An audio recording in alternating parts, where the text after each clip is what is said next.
Juan Cabrera. I'm a painter, watercolor. Watercolor primarily is my medium. But I've been drawing and painting. No, drawing basically most of my life. Painting is something I kind of picked up in undergrad, like around my 20s. So painting is kind of relatively new to me. It's not as natural. But drawing is kind of always been pretty natural to me. Yeah, I guess I'll just start at the beginning. I want to start this little tiny one, just because this is kind of my first, I think, good experiment in woodblock printing. I've been using watercolor for a long time because after a while I kind of dropped oil and acrylic because I didn't like it. I don't like goopy paint. I like it when things are like flat and like nice looking and perfect. And for some reason, like goopiness and like abstraction never really, I never really like took to it very well. But like illustration and like perfect detail and stuff, like I also grew up doing like comics and illustration, so like my natural inclination is to make things detailed and to make things representational.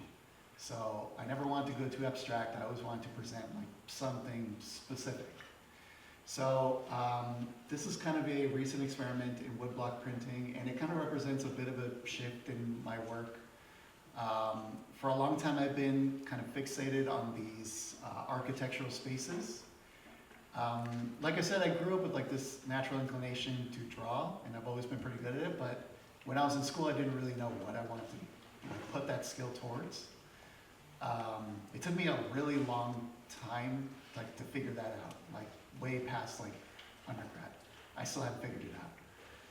But what I did began around that time was like a really a good like walking practice, and it's just a practice of like looking and walking and taking photos. And what I always took photos of naturally was just architecture, interesting liminal spaces, waiting rooms, places that people kind of pass through without really judging or looking at, places that might not even have any real meaning or significance. There's nothing aesthetic about them. They're just kind of spaces that exist. And I just thought that was interesting. And I think those spaces have always just kind of resonated more. Sorry, I'm a little nervous. Resonated more with me emotionally and with my background and the places that I grew up. But this piece, and I gotta move fast. This piece kind of represents a little bit of a shift because I'm trying to blend my interest in like representation and showing these spaces with another interest in like the texture of drawing and the kind of, I would call it like a residual texture of memory. Like I said, these spaces are just kind of like empty, nowhere spaces, but for me they kind of represent something personal.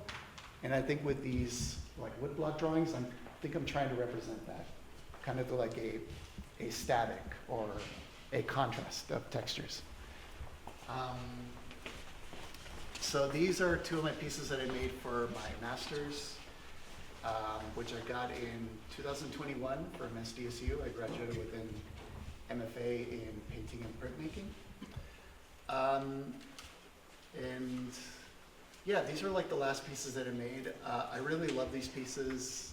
Around that time, I was experimenting with printmaking and trying to make my watercolors look more like prints, and using the language of printmaking to kind of introduce other images into these spaces and to create, again, like that kind of that schism or that contrast between two overlapping kinds of images. Something that's abstract and not entirely defined, and something that's very over-defined. Yeah, I guess we could move to the ones in the back. Block prints. And I made those in 2021. These are new. I made them in 2025. And they're technically Mokuhanga woodblock prints. It's a Japanese style of printmaking that I'm fairly new to, and I'm still trying to kind of figure out. There's a lot of like small problems I'm still working through, but I really love this medium.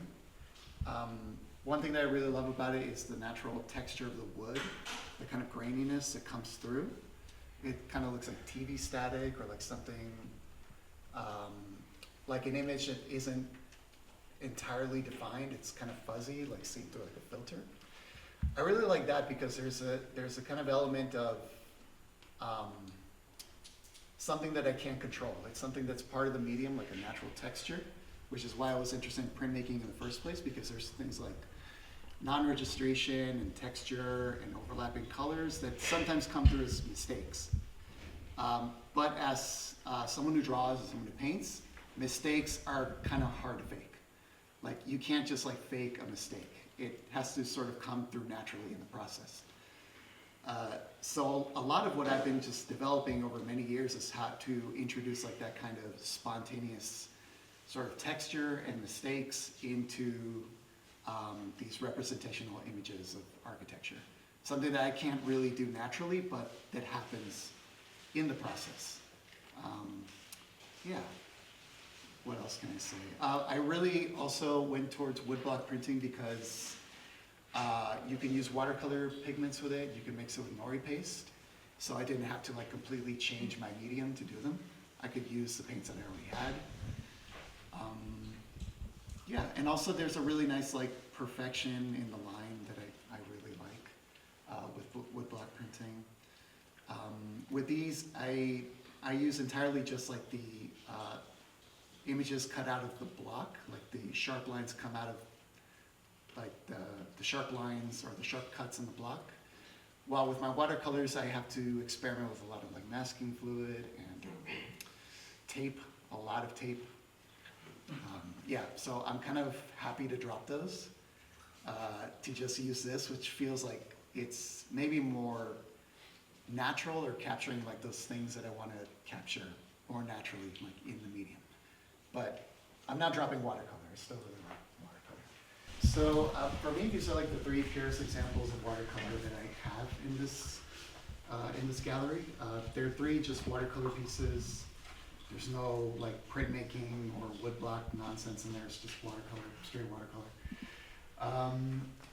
I really love watercolor as a traditional medium. I don't want to ever drop it. It's something I'm kind of in love with.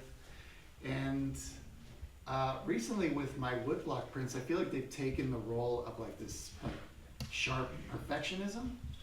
They've taken those responsibilities and they've left me with more freedom in my watercolors. So there's still some of that still left in these pieces, but now that I've given those responsibilities over to woodblock printing, I can do other more watercolory things with these pieces. So what I like about it is just the way that they emphasize, the way that the texture, the textured surface of the paper is emphasized and comes through. The little mistakes and the drops that happen in the process of painting. Some of the sharpness I still get from using tape and masking fluid. Well, a lot of these lines are just made with wet-on-wet techniques and brush.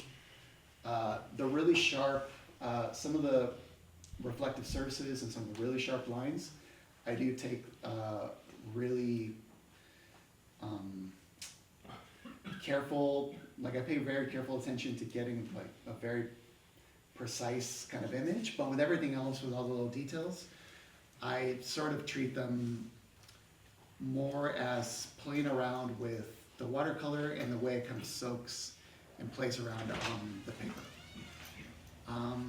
Yeah, and as for the way I choose pieces, I think I said that these resonate more with my personal background, and they do. These are kind of just reflective of the kind of spaces that I grew up in. I've never had like, I've always kind of grown up in like small houses or apartments, and these are places that are kind of pre-built, prefabricated, and lack kind of personality. And I just kind of like that about these places and the way that people fill them with personality and the way they become kind of more personalized as they age, I guess. But yeah, I think that's kind of all I have to say. Thank you.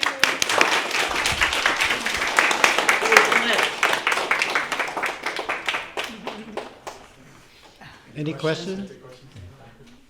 On the ones that you have done the watercolor on, do you start with the lighter color as underwash and then put the darker on top, or are you glazing over the dark Yeah. underwash?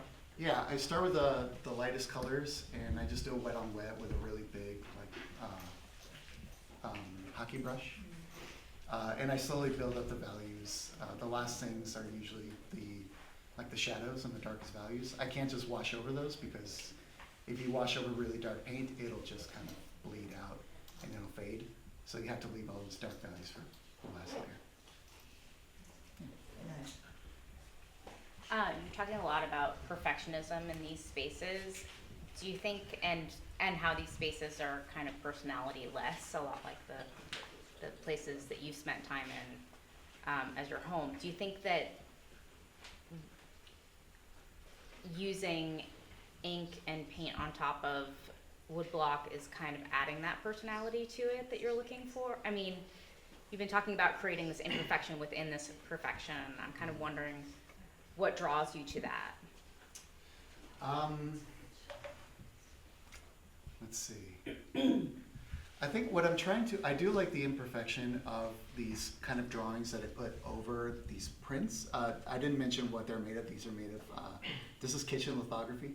It's like a really simple lithography using like soda and oil and aluminum foil. So what I do like about that is the kind of imperfect drawing texture and line work that comes out of those prints. And for me, there's something very satisfying about putting those over these more perfect, highly rendered spaces and images. And I think the way I've thought about it, like I said, I've been developing kind of a process for a long time that's sort of meant to, I guess, capture what I want to emotionally get out of these pieces. I felt like just rendering spaces on their own with nothing else, with no other information, is not enough.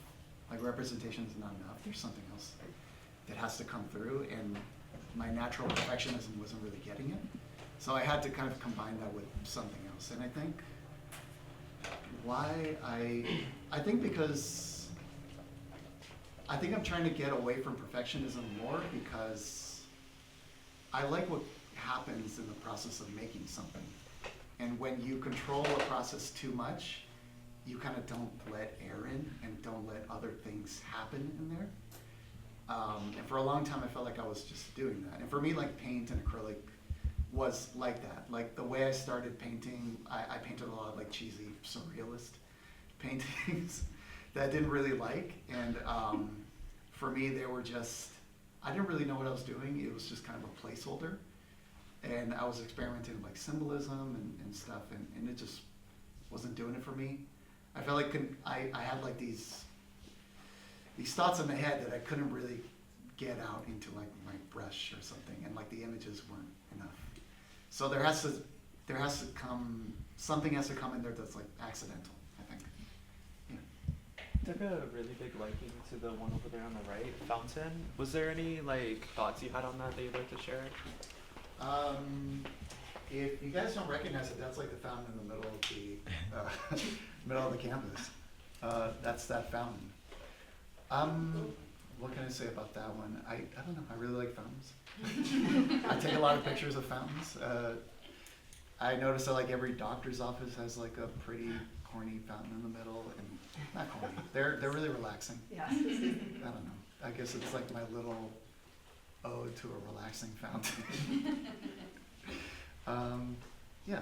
You mentioned like having a walking practice and walking around. I'm just curious, how does that walking practice inform your formal choices in your works? Yeah. I guess the way it informs it is it's not just walking, it's like taking pictures. Well, I guess it's not always taking pictures, it's also just noticing. But what I notice is what ends up being in my work usually. I think I should say the way I started that walking practice is when I lived in San Francisco, I had insomnia. And I spent a lot of nights just like walking around. And when it's really late at night, there's like no people, there's still lights on, but there are not that many people out on the streets. So walking around, you see a lot of like empty storefronts. empty display cases, and like construction sites with no people in them. And I just got really interested in taking pictures of those. I think what I liked about those especially is the unnatural lighting, the really harsh like fluorescent lighting and the lack of anything natural about them. It almost felt like theatrical. Another thing I just really like, I really like theme parks and like dark rides. And I like the theatrical sort of movie fakeness of them, so that kind of informs what I'm doing here too. So I find spaces like that remind me of things that I like, that I see. You know, Disneyland, the Haunted Mansion. I found a space that kind of looks like that. I take a picture of it. Yeah, I take pictures just based on memories. Like this reminds me of something that kind of, there's some residue in there that, like the memory is gone, but I found something that kind of stands it for. Would you use those photos for, do you show those photos too, or No, is that just your reference material? those are my reference material. I'm not really a great photographer. That's a completely different medium that I wish I knew more about. But yeah. Maybe I should show them. You mentioned with the wood blocks, the texture, the staticky quality that the wood is lending to the print. Is there particular species of wood that you've been using or trying different ones for that effect? Cherry wood? Yeah. So cherry wood. Oh wait, sorry. No, there's something called Sheena plywood. You can order it online. I haven't found any place here in the U.S. that sells it, but Sheena plywood is like a Japanese plywood that is really good for detail work. I've done also the cherry wood is really good for woodblock printing too. That's really you get really nicely defined details, way better than like Sheena or plywood with cherry wood, but it's harder to source and it's a lot harder to carve into because it's a lot tougher. But yeah, I think a good introductory like wood to start with if anyone's going to try woodblock printing is Sheena plywood. Yeah. Balsa wood is not that bad either, but it's really soft. So for very simple images like balsa, but if you want to get something like nicely defined, like Sheena is pretty good. Do you ever pick a wood that has the grain and it will show when you're doing the Yeah. blow-up stuff? I know that there are really advanced woodblock printers that source their own wood and sand it down to a really polished surface, and they can kind of emphasize the natural texture in the wood. I haven't gotten there yet, but I'm hoping to get there. But that that involves like woodworking skills that I have a little of, and I'm trying to get more. Yeah. One quick question. You said the prints, the lithography, you use aluminum foil, soda, and oil print. Yeah. So does that mean it's one of a kind? It's like the tin foil or the aluminum foil is the print, is the plate? The aluminum foil is the plate. Yeah. Okay. They're not. You can get multiple prints out of kitchen lithography, but it starts to degrade after like 5 or 10 prints. They don't last very long. You have to like use them on that day. So you can't just endlessly run prints, but you can make like 10 or 20 prints out of kitchen lithography. But yeah. Editions do that, I think this is just one, but some of them have like a little like 1/4. Like I made 4 of those. Some of them I was able to make multiple, but some of these are just one because they didn't really last beyond 1 print. But yeah, kitchen lithography is really fun. You just need like cheap soda, anything with phosphoric acid in it. Something oily to draw with, like a crayon or a Sharpie marker, and vegetable oil. But it's really simple, it's really fun. Yeah. Just one other question. So what are you professionally doing at this point besides just making your artwork? Teaching. Right. I'm teaching at SDSU, and I'm an adjunct teacher, so I teach all over San Diego, like all adjuncts do. I taught also USD, and I taught a class, I think for a semester here at MiraCosta, and I hope to come back, but we'll see. What classes are you teaching now? Right now I'm teaching two-dimensional design, and in the past I've taught drawing, and yeah, I'd really like to. My background is as an artist. My side hustle, or my paid hustle, I should say, is as a science illustrator and a graphic designer mainly for organizations within the NASA realm, so mostly astrophysics and astronomy. That really informs my practice, but in a more unusual way. So for my job, I'm creating images of things that we are hoping this is exactly what it looks like, whereas my fine art practice is more conceptually based and very abstracted. So the series of work that I created for this show began in 2022 when, God bless you, when I did a residency in Oregon, in the outback of Oregon. I purposefully went to that space because I was researching at the time methods to help astronauts while they are experiencing the long distance travel. And I was really thinking more psychologically at that point, rather than thinking about the things that they might be studying. And this residency was really amazing because it was located in a very remote place in Oregon. So there were multiple cabins on the property, but it was on the edge of a lake bed that was mostly dried. So there was nobody for 10 miles this way, 40 miles this way, except like tiny like cover of a roof, like, a mile down, and that was it. And that was perfect because I wanted to sort of have the experience of exploring completely new alien environments. We were the first cohort also right out of COVID too, which added to that sense of isolation that would be experienced during this time. And as a result, the work that I wound up creating was really based on somatic healing. So healing of the body by using mental techniques. So this piece here, I figure I'd start over here. All of the materials that I used were actually materials that I hand processed from the land. So I collected rocks, I collected dirt, I collected the lake bed itself, and then I turned it into watercolor. I am not a watercolor painter like Juan is by any means. I've never really used watercolor as a medium, but I felt like it was a really great one where I can create sort of these abstracted textures that are almost reminiscent of alien environments themselves.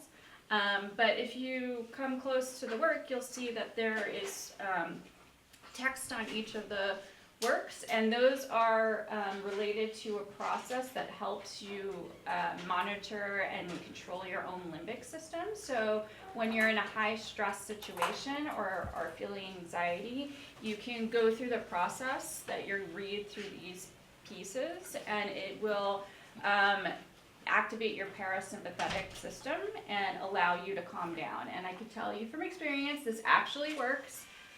I often don't have to get through the whole thing in order to do it, but I think this is a great intro because that's basically what all the works are about, and it's different techniques to calm yourself during high stress, high pressure, high anxiety moments. So yeah, so if we want to kind of walk this.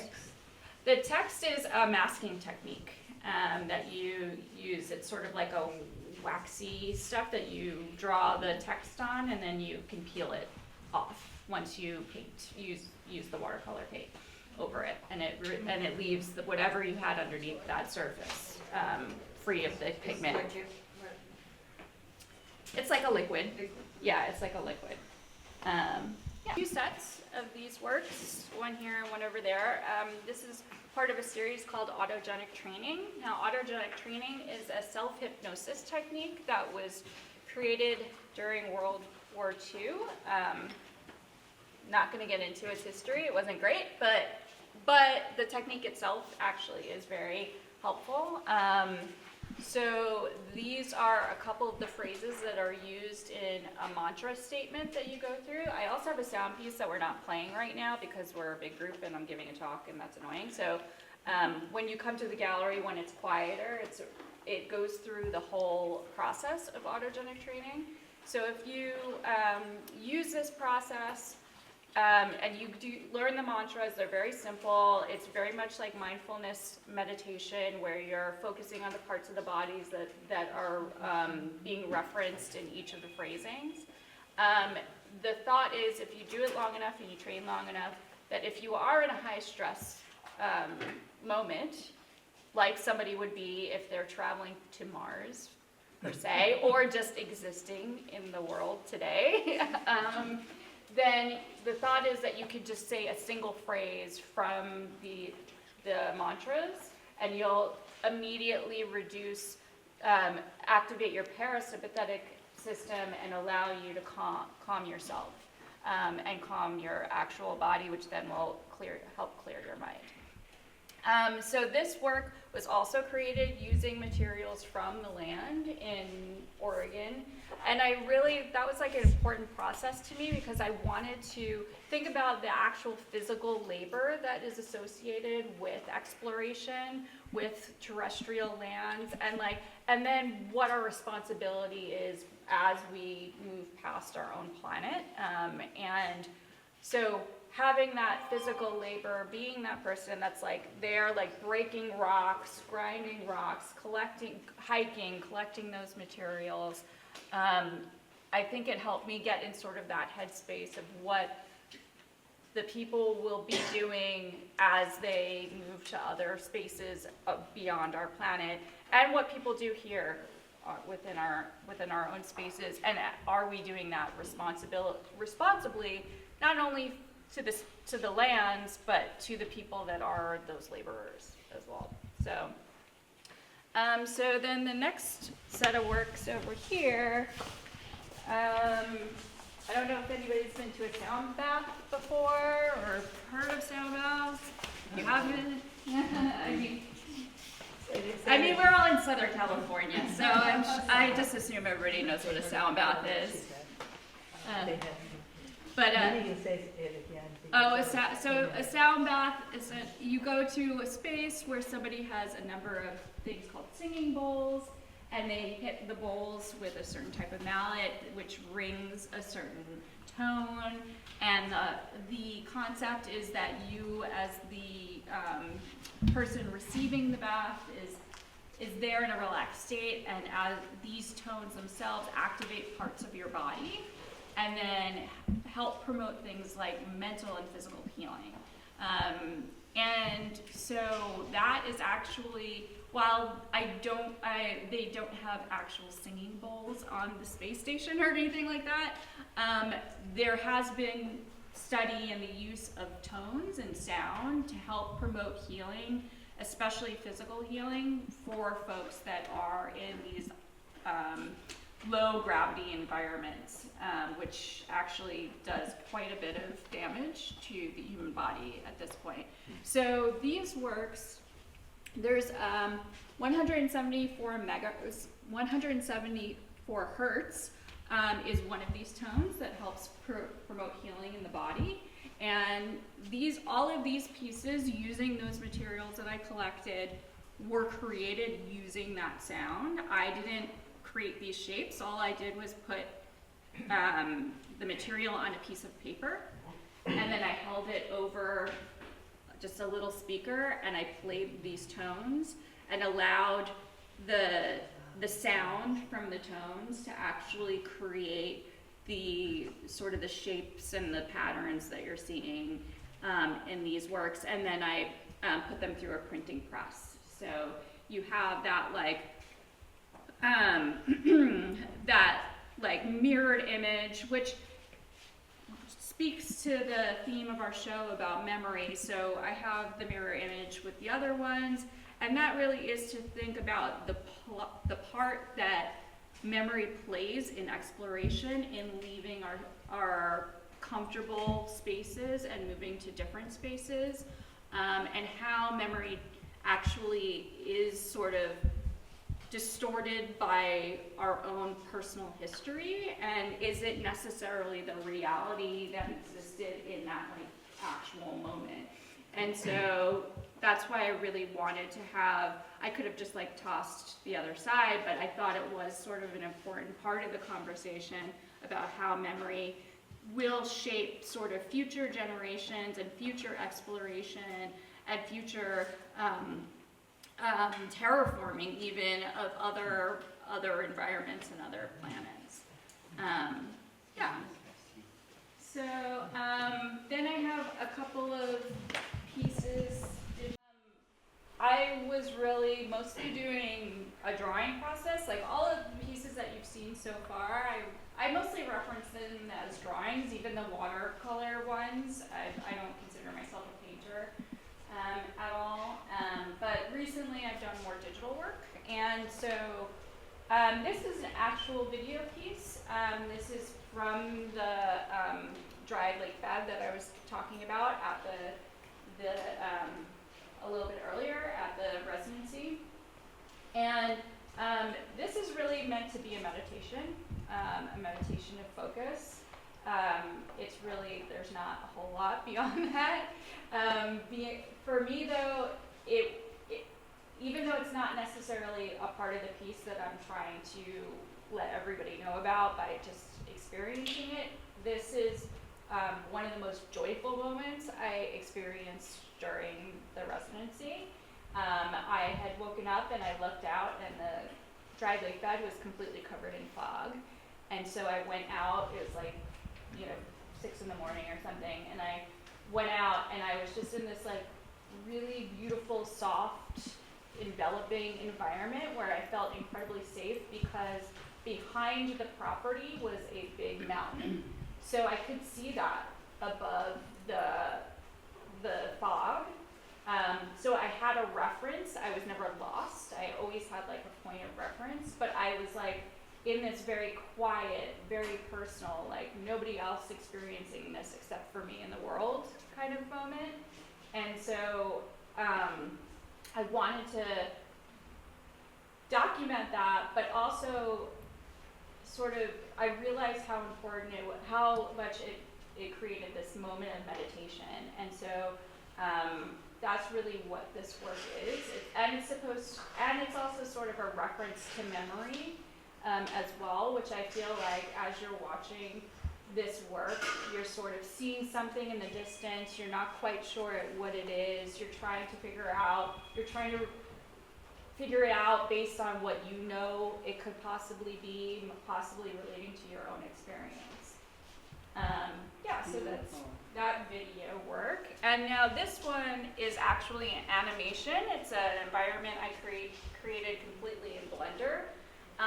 And this piece is, I did my best not to use any reference images while I was creating this environment. I wanted it to fully be like from memory, and create something that I feel like represents really what my memory is.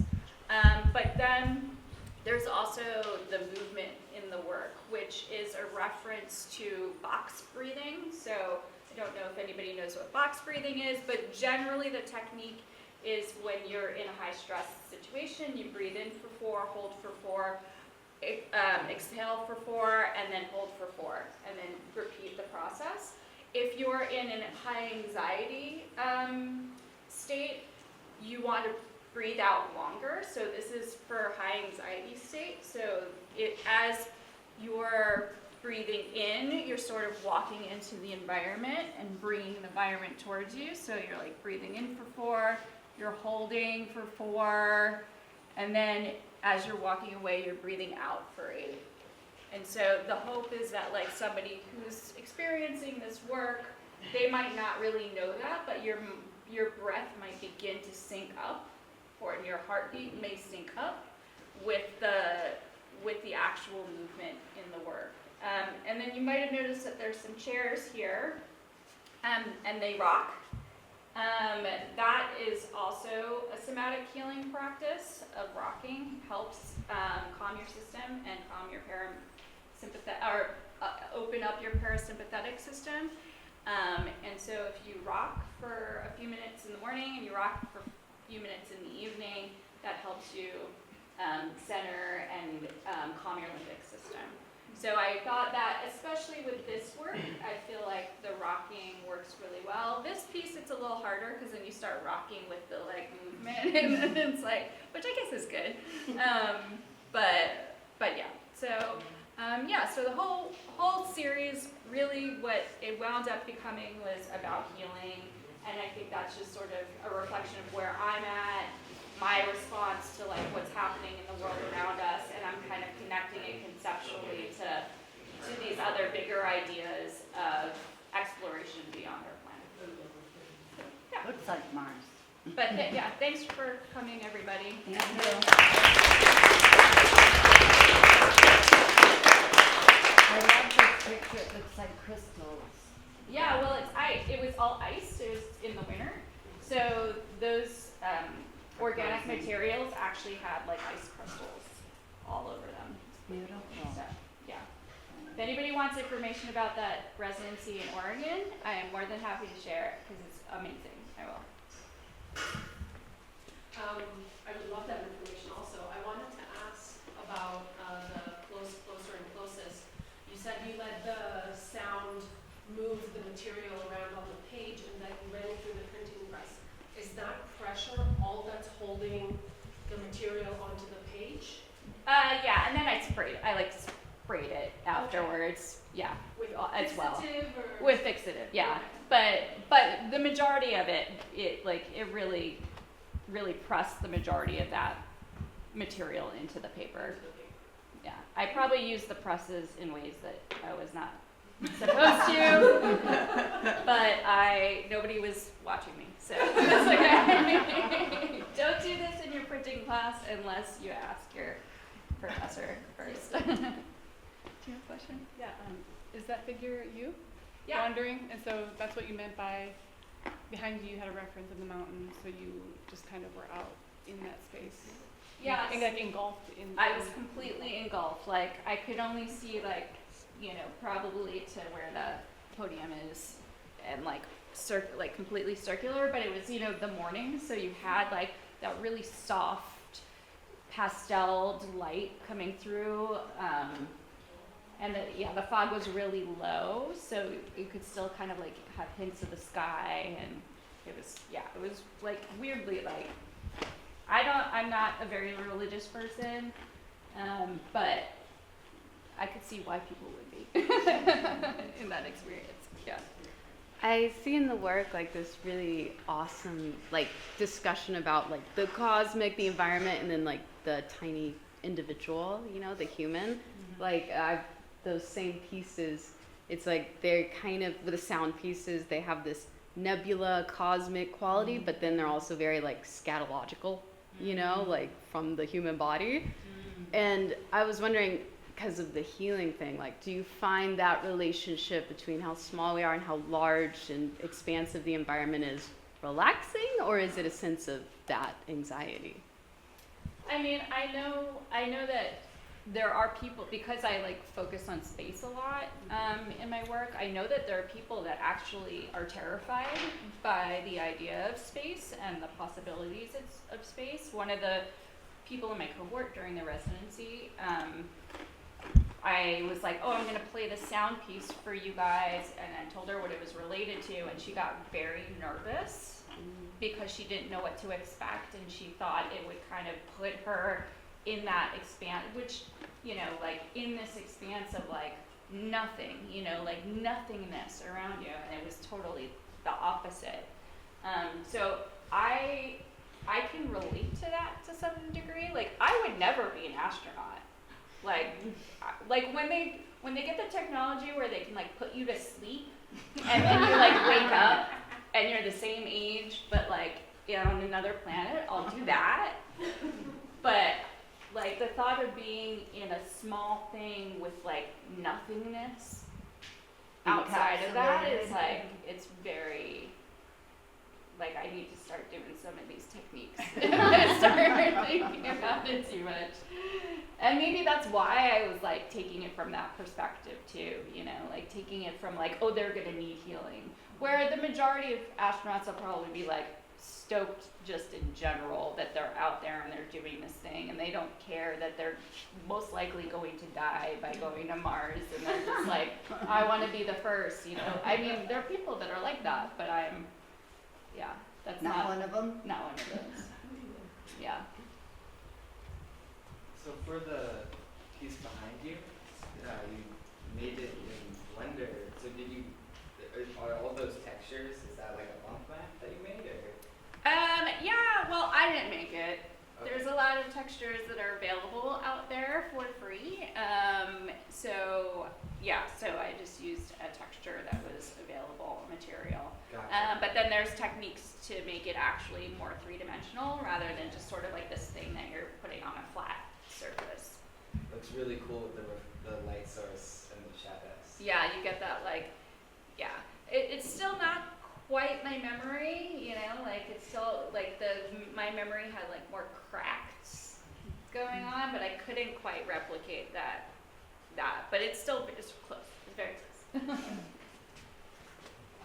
So I noticed the title of this piece. Is that like a reference to that same idea of being like the only person in the world experiencing that, very like alone and peaceful?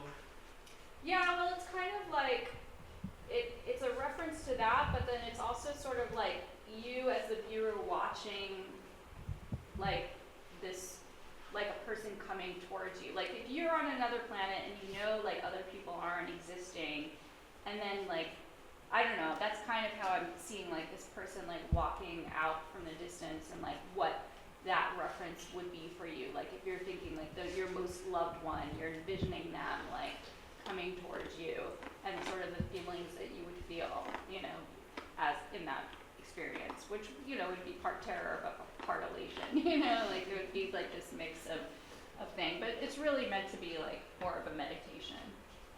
I'm terrible at naming things, by the way, so Are these the same moment? So is this a memory of this when you're inside the fog? Yeah. Okay. Yes, yeah, it's sort of the memory of that completely fogged Right, because you space. obviously weren't Yeah. videoing or photographing that. So this is you tried to, as much as possible, give a physical visual of what you were experiencing in that, Yeah. inside that.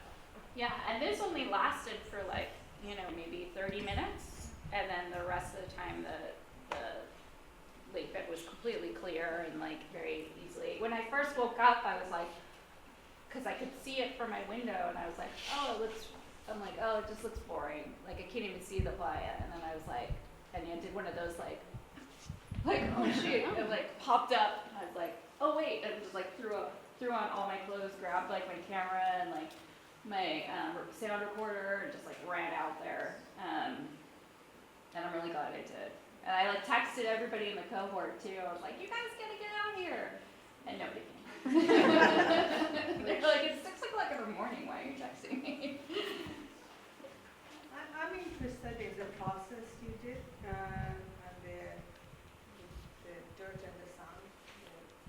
And what did you do? Like, you chose particular sand, or how did you get the color? How much water you put there to get There's that? no water. There is no water involved. It's just like the dirt and the powdered like rocks and everything. It was just a piece of paper. I kind of sprinkled it on where I thought I kind of wanted the material to lie, and then I had a little speaker and just held it over there. And just And played it a just really gives that loud tone. And yeah, I played a really, really loud tone, and I was like freaked out that my studio mate on the other side of the wall, you know, there was a door between us, but I was like, she might be like, what the hell are you doing? But she said she didn't hear anything. It was really weird. Like these tones, I think, just don't exude beyond like through certain materials and stuff. So, but they do for the body. So, yeah. So I just like did that, and maybe I like did a little this, you know, but not really, not a ton. I didn't really need to. And then I put it through press. So you ground the dirt Yeah. enough that it could Yeah, so that it was light enough to actually be affected by the. How did you ground the stone? I found a flat rock and I had a mallet and I was just doing it like full on, like what you would expect, you know, finding new land and. What would you expect a crazy person to look like? Banging on rocks? Yeah, banging rocks. Yeah, exactly. Yeah, it was very physical. Like it wound up being very physical. One of the pictures over there, it looks like a leopard. When I looked at it, looks just like a leopard. Oh yeah. For the my arm drawings, are you just sprinkling? Yeah, that one is Or is like there more something that's intentional dictated? sprinkling of the material, and then just throwing it straight through Okay, the. so it's just a sprinkle the that's press. dictating where Yeah. everything's falling. Okay. Yeah, where everything's falling, and then doing it through this press. But yeah, like I said, do not recommend it because the pieces weren't. They were tiny, but not that tiny. So sure, does anybody teach print over here? Might be mad at me for that. Yeah, Okay. What kind of paper do you pick, or how do you choose your paper? I've just been using this 165-pound watercolor paper for basically everything that I do. It's just, I don't know if it's the best paper to use. It's just sort of what I gravitated towards and like just feels comfortable. Does it have a certain amount of texture? I didn't get a chance to look at them. Yeah, they're cold pressed, so they still have like the texture to them, which I really like, which I think also aids in this particular technique, having a little more traction to kind of stick in there. Did you have something? Yeah, so I know of some of your other work, your scientific illustration work. And is it okay if I ask a little bit of, it's like half of that question or half related to that and half, okay. If anybody isn't familiar, you need to look it up. Melissa's illustration work, it's amazing. We also have some examples So- and a few articles printed out. If anybody's interested, I'll show you one of them. And I often think about you as like what Michelangelo did for what people think about as God.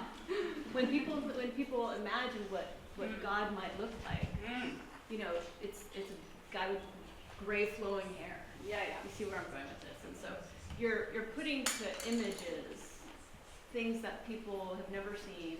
Yeah. And so I know so you're making something very tangible to make it look like, oh, that's what that cool space thing looks like. Oh, that's what a black hole looks like, or a nebula, or whatever it might be. You know, the assignment that's given. So I wanted to first say that because I really do believe that you are doing something like that you're making the intangible tangible. Yeah.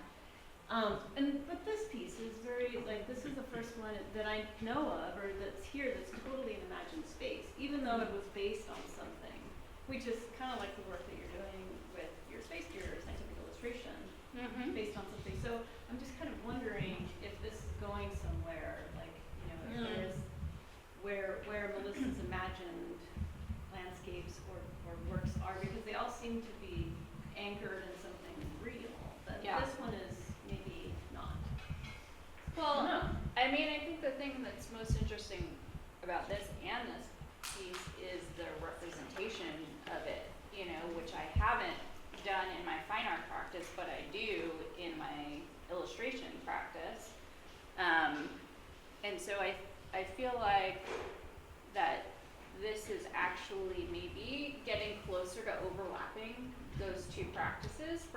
I actually use two different names for like my science illustration graphic design work. I use my maiden name, which is Weiss, and for this work I use Walter, and part of that is because I just thought I was going to have them completely be divorced from each other when I returned to a fine art practice. But little did I realize that I had been all of that stuff is really inspiring that I was working on. I don't know why I was running away from it. So now as they get closer to each other though, like shit. It has a hyphenate or something. But yeah, I mean, I feel like you're right that this is more imagined than other works that I have done. So maybe that's also where it's like all kind of coming together and getting mixed up a little bit. Like it's representative, but it's imagined. It's like, yeah, and that's like a little closer to the black holes that I make. Not to say that they're imagined. I'm using, you know, data that exists and like things that are being actually studied to create those images, but it's still very much like theoretical, you know, so yeah, interesting. I have a question. Did you make your own mantra that you say that you use a mantra that plays in the background over here? Did you make your own one, or you use something that the astronauts are using in space? I'm using the autogenic training that they're using in space that relates to that piece and the other one that's similar.